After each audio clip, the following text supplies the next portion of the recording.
Halo anak-anak pinter, anak-anak cerdas. Bapak ucapkan selamat pagi, selamat siang, selamat sore, selamat malam bagi yang baru melihat video ini. Saya ucapkan selamat datang di channel saya, channel Sudizaro Medova. Baiklah anak-anak semuanya, anak-anak yang cerdas, anak-anak yang sehat, anak-anak yang kuat, kita akan memulai pembelajaran kita pada pertemuan kali ini. Namun sebelumnya, mari kita berdoa sesuai dengan ajaran agama dan kepercayaan kita masing-masing. Berdoa dimulai, berdoa selesai. Pertemuan kali ini kita akan belajar di kelas 6, tema 3, toko dan penemuan, subtema 2, penemuan dan manfaatnya, pembelajaran 1 atau pembelajaran pertama. Jadi anak-anak semuanya, sebelum ini di tema 3 ini sudah ada subtema 1, yaitu pembelajaran 1 sampai 6. Nah, bagi anak-anak yang belum mengklik videonya, silakan lihat dulu supaya pembelajaran kita ini tetap berkesinambungan. Baiklah anak-anak semuanya, mari kita mulai pembelajaran kita dengan penuh semangat. Perkembangan kehidupan masyarakat tentunya banyak dipengaruhi oleh beragam penemuan, seperti penemuan televisi yang kemudian mampu mengubah peradaban dunia. Itu anak-anaknya, karena ada perkembangan kehidupan masyarakat sehingga ada penemuan-penemuan tersebut sehingga bisa mengubah peradaban dunia. Si kota ajaib. John Locke lahir di Skotlandia 13 Agustus 1888. Dia adalah penemu yang pada kesempatan itu untuk pertama kalinya menunjukkan bahwa gambar hidup dapat ditransmisikan melalui pesawat yang sekarang dikenal sebagai televisi. Bair mendemonstrasikan televisi di depan para bapak-bapak dan ibu-ibu di Royal Institute London yang pertama kalinya pada tahun 1925. Seiring dengan perkembangannya teknologi, lalu televisi kemudian terus berkembang hingga menjadi semakin canggih seperti ini. Prinsip kerja televisi secara umum adalah mengubah sinyal elektronik dan magnetik menjadi gambar dan suara. Sinyal tersebut berupa gelombang elektromagnetik, yaitu gelombang yang terdiri atas medan magnet dan medan listrik. Gelombang elektromagnet dapat merambat, dipantulkan, dan dibiaskan tanpa media perantara. Gambar yang kita lihat di layar televisi adalah hasil produksi dari sebuah kamera. Pada awalnya, objek gambar yang ditangkap kamera akan diubah menjadi sinyal gelombang elektromagnetik. Sinyal tersebut akan ditransmisikan oleh komputer ke pesawat penerima pada televisi. Pesawat televisi akan mengubah sinyal yang diterima menjadi objek gambar yang utuh sesuai dengan objek yang ditransmisikan dalam bentuk hitam putih atau berwarna. Jadi anak-anaknya, televisi adalah sebuah media telekomunikasi yang berfungsi sebagai penerima siaran gambar bergerak beserta suara. Kata televisi merupakan gabungan dari bahasa Yunani. Tele artinya jauh dan bahasa Latin visio artinya penglihatan. Sehingga televisi dapat diartikan sebagai alat komunikasi jarak jauh yang menggunakan media visual atau penglihatan. Penemuan televisi yang dikategorikan sebagai penemuan besar yang mampu mengubah peradaban dunia. Itu anak-anak tentang si kota ajaib, yaitu si televisi ya. Mulai dari penciptaannya dan kegunaannya sampai kata televisi itu sudah kita baca ya. Penemuan televisi ini sangat besar sekali manfaat. Mungkin anak-anak bisa rasakan saat ini, bisa menonton televisi ya, yang ada aliran listrik kapan saja, dan berbagai macam siaran yang sudah ada di televisi. Nah, anak-anak baca kembali teks tersebut dengan teliti. Ya, tuliskan informasi penting dalam setiap paragraf pada diagram berikutnya. Jadi ada diagramnya namanya seperti ini. Baca, lalu kalian isi seperti diagramnya. Paragraf pertama. Apa itu masalahnya? Penemuan televisi oleh John Locke Baird. Ya, kalau Bapak salah baca. Ya. Paragraf kedua itu Derek berjelas. Derek berjelas itu menjelaskan prinsip kerja televisi, yaitu mengubah sinyal elektronik dan magnetik menjadi gambar dan suara. Awalnya objek gambar yang ditangkap kamera akan diubah menjadi sinyal gelombang elektromagnetik. Sinyal tersebut akan ditransmisikan oleh pemancar ke pesawat penerima televisi. Pesawat televisi akan mengubah sinyal yang diterima menjadi objek gambar yang utuh. Sekarang paragraf ketiga, yaitu kesimpulan dan pesan atau pendapat pribadi penulis. Apa kesimpulannya anak-anak? Apa pendapat pribadinya? Yaitu televisi berfungsi sebagai penerima siaran video, audio dari jarak jauh. Karena itu penemuan televisi termasuk penemuan yang mengubah peradaban dunia. Ini anak-anak dulu yang dari kota ya, sekarang sudah berbentuk seperti ini ya. Televisi ini berkembang terus ya. Sekarang sudah tipis bentuknya ya. Itu anak-anak perkembangan televisi yang dapat mengubah peradaban dunia. Perhatikan anak-anak penggalan-penggalan kalimat bersifat miring pada teks tersebut. Tuliskan pada kolom berikut untuk didiskusikan pada pembelajaran berikutnya. Nah, ini anak-anaknya saya coba Bapak sudah buat ya, apa saja tadi kalimat yang bercetak miring.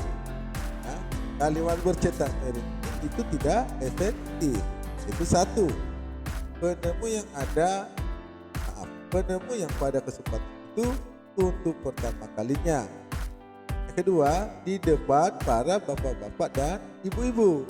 Yang ketiga, lalu televisi kemudian berkembang. Jadi itu anak-anak kalimat yang bercetak miring tadi itu tidak efektif ya. Televisi adalah salah satu penemuan yang sangat penting.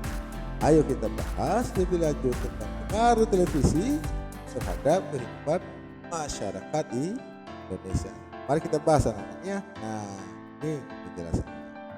Seiring dengan perkembangan teknologi, saat ini terdapat banyak stasiun televisi yang menayangkan berbagai acara setiap hari. Bahkan hampir selama 24 jam penuh. Jadi siang dan malam anak-anak sekarang itu stasiun televisi menayangkan berbagai macam acara. Jenis acara yang ditayangkan sangat beragam seperti berita, film anak-anak maupun film dewasa, talk show, sinetron, dan acara hiburan lainnya. Nah, anak-anak itu bagaimana kalian menyikapi hal tersebut? Bagaimana anak-anak kira-kira menyikapi? Bagaimana dampak positif dan dampak negatif televisi terhadap kehidupan masyarakat? Itu anak-anak ada yang positif ya, ada yang baik dan ada yang kurang baik atau jelek. Nah, bagaimana kita menyikapinya, anak-anak? Nah, di sini Bapak coba buat ya, sudah ada beberapa pengaruh positif, pengaruh negatif, beragam informasi dari televisi yang kita terima yang menambah yang ada di bidang pendidikan. Pengaruh televisi terhadap kehidupan masyarakat di lingkungan. Beragam informasi dari televisi seperti tadi yaitu berita, film, talk show, ya, sinetron, acara hiburan. Nah, apa pengaruh positifnya bagi pendidikan? Nah, pengaruhnya yaitu satu sebagai sarana belajar. Nah, anak-anak kalau melihat televisi ya itu dijadikan sebagai sarana belajar, ya. Contohnya di situ kan ada tentang belajar di sekolah, tentang permainan, itu tentang sarana belajar, ya. Ada contohnya tentang keagamaan, bisa belajar dari televisi, ya. Memunculkan kreativitas. Nah, jadi kalau kita lihat di televisi itu, di acara televisi ini ada contohnya cara merawat bunga, cara merawat pelihara ternak. Jadi muncul kreativitas kita, atau mungkin kita melihat orang yang membuat patung, jadi inspirasi kita. Jadi itu bisa memunculkan kreativitas, itu pengaruh positif. Nah, pengaruh positif yang lain yaitu mengetahui berita tentang pendidikan. Itu anak-anak pengaruh positif. Nah, sekarang apa pengaruh negatifnya? Nah, negatifnya menjadi malas belajar. Kenapa? Karena di depan televisi terus, apalagi kalau menonton sinetron, ya, Upin Ipin, nah depan televisi terus, ya, yang sekarang lagi, ya. Terus nilai sekolah akan turun. Kenapa nilai sekolah turun? Karena malas belajar. Kenapa malas belajar? Lihat televisi terus, sudah ngantuk, ya, tidak mau belajar, tidak mau mengerjakan tugas, nilainya turun lah, ya. Itu pengaruh negatif. Nah, merusak moral itu ya ada acara-acara televisi yang bisa merusak moral anak-anak, ya, akhlaknya. Jadi kalau menonton televisi itu anak-anak diperhatikan, ya. Itu anak-anak kalau televisi terhadap kita di bidang pendidikan. Nah, sekarang pengaruh televisi di lingkungan di bidang ilmu pengetahuan. Nah, beragam informasi dari televisi yaitu sama saja seperti tadi, berita, film, talk show, sinetron, acara hiburan, banyak sekali anak, ya. Apa pengaruh positifnya? Pengaruh positifnya bagi pengetahuan adalah menambah wawasan pengetahuan umum, ya, itu pengaruh positifnya. Pengaruh negatifnya, menimbulkan banyak menambah ide penipuan. Nah, itu contohnya anak-anak kita lihat sekarang banyak orang-orang yang menipu dengan menggunakan handphone, dengan menggunakan yang lain-lain, dengan laptop lah, ya, dengan media sosial mereka mengadakan penipuan. Nah, itu bisa ada ide, tapi anak-anak jangan ada ide yang seperti itu, ya. Itu pengaruh negatifnya, itu tidak baik, ya. Terus mendapat ide menjual barang ilegal yang merugikan orang lain. Nah, itu di televisi itu ya banyak kita lihat, ya. Sampai ada yang korupsi, ya, seperti para menteri di situ. Nah, kita mungkin akan timbul ide yang tidak benar, ya. Jual barang-barang ilegal seperti, ya, narkotika dan lain sebagainya. Anda jangan punya ide seperti itu, ya. Itu negatif, dibuang jauh-jauh dari pemikiran. Tuliskan rencana ke depan untuk memiliki sikap bertanggung jawab dalam menggunakan pesawat televisi di rumah sehingga akan memberikan manfaat positif bagi kehidupan. Anak-anak, tuliskanlah apa rencana ke depan, ya, dalam menyikapi penggunaan pesawat televisi sehingga memberikan bagi kehidupan manfaat yang positif. Nah, di sini Bapak ada beberapa hal yang Bapak rencanakan. Ini menurut Papa ya. Nah, anak bisa membuat lagi yang lebih bagus, atau mungkin ada rencana-rencana kalian yang lain dengan kata-kata sendiri ini yang menurut ya, yaitu tidak menonton televisi terlalu lama, berarti harus membagi waktu ya. Yang kedua, mematikan televisi ketika waktunya belajar. Anak-anak kalau belajar mati dulu televisinya sehingga tidak terganggu. Tapi bapak mamanya nonton Pak, makanya orang tua ya, bapak mama dibilangin maaf dulu saya mau belajar, nah, seperti itu. Terus meminta bimbingan orang tua dalam memilih siaran. Nah itu anak-anak, orang tua harus membimbing ya, minta Pak ini sinetron ini boleh saya lihat belum, seperti itu kira-kira ya. Dan yang keempat, tidak meniru hal buruk yang disiarkan. Nah, Anda jangan meniru hal-hal buruk yang penipuan tadi ya, seperti barang ilegal. Nah, ya seperti barangnya banyak lah ya yang di televisi itu yang bisa ya, hal-hal yang buruk yang tidak bisa atau tidak boleh ditiru oleh anak. Nah, itu anak-anak ya.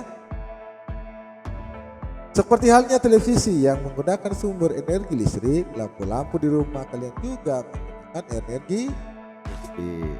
Nah sekarang kamu akan kembali menemukan cara membuat rangkaian paralel lampu sederhana menggunakan energi baterai. Jadi anak-anak kita akan belajar ya, membuat lagi rangkaian paralel sederhana. Baca kembali daftar alat dan bahan yang telah kamu buat pada pembelajaran sebelumnya. Artinya pada pembelajaran di tema subtema 1 sudah ada ya bahan-bahannya. Siapkan alat dan bahan yang telah kamu hari ini untuk percobaan membuat rangkaian lampu paralel sederhana. Dapatlah rencana rangkaian lampu paralel yang kamu buat. Sesuaikan rancanganmu dengan bahan-bahan yang kamu miliki. Kamu dapat menambah jumlah lampu atau baterai sehingga rangkaian lampu paralel yang dibuat teman-teman kelas nanti akan beragam. Nah, seperti ini anak-anak rangkaian paralel. Berbeda dengan rangkaian seri yang disusun sebaris. Rangkaian paralel adalah rangkaian listrik yang disusun berderet, di mana masing-masing lampu memiliki rangkaian tersendiri yang terhubung kepada sumber energi. Karena itu apabila ada satu atau lebih komponen yang rusak atau dicabut, maka komponen lainnya akan tetap berfungsi tanpa gangguan sama sekali. Nah, itu anak-anak rangkaian paralel. Nah, ini ada gambar ya. Ini namanya rangkaian seri. Ini tadi disusun secara sebaris. Nah, ini sebaris ya. Jadi kalau ini mati ya ini mati. Ya. Ini namanya rangkaian seri. Nah ini rangkaian paralel. Nah kalau ini seandainya ini dilakukan mati lampu ini, maaf ya, lampu ini dimatiin, maka lampu ini tetap hidup anak-anak. Jadi yang disebut rangkaian paralel ya. Laporan kegiatan percobaan. Apa nama percobaannya tadi? Itu membuat rangkaian lampu paralel sederhana. Apa tujuan percobaannya? Rangkaian dasar listrik ya. Mengetahui proses arus listrik rangkaian paralel ya. Siapa tahu nanti anak-anak jadi kerja di perusahaan negara, di BUMN, di PLN ya. Mudah-mudahan kan sudah tahu rangkaian-rangkaiannya, dasar-dasar itu. Makanya harus belajar. Nah ini melatih kreativitas. Ini anak-anak kemarinnya alat dan bahan yang digunakan ya. Bapak tidak perlu lagi jelasin ya, sudah ada kemarin ya. Ini baterai, dudukan baterai, titik lampu, bolham, kabel, saklar, solasi dan lem, tang, ada fungsinya pun fungsi papat triple sebagai kelas rangkaian, ukurannya 20 kali 30 cm, baterai sebagai sumber listrik dua, bisa lebih, bisa ya. Dudukan baterai sebagai dudukan baterai dan untuk memudahkan pasang kabel ya, 1 buah ya. Sebagai fitting lampu, sebagai dudukan lampu untuk bukan kabel dan lampu, 1 buah, bisa lebih ya. Bisa juga lebih ya. kabel ya, bisa lebih juga ya, saklar ya, solusi dan isolasi dan lem, tang, memotong, cutter untuk itu alat dan bahan ya. Jadi anak sebelum kita kerja itu kita siapkan dulu, dan lalu kita di sini ada langkah kerjanya ya. Satu, buat tanda pada refleks untuk menentukan titik letak masing-masing. Tempelkan kedudukan baterai, saklar, dan fitting di refleks sesuai titik yang telah ditentukan. Kupas ujung kabel dengan cutter, lalu hubungkan ke terminal positif dudukan baterai.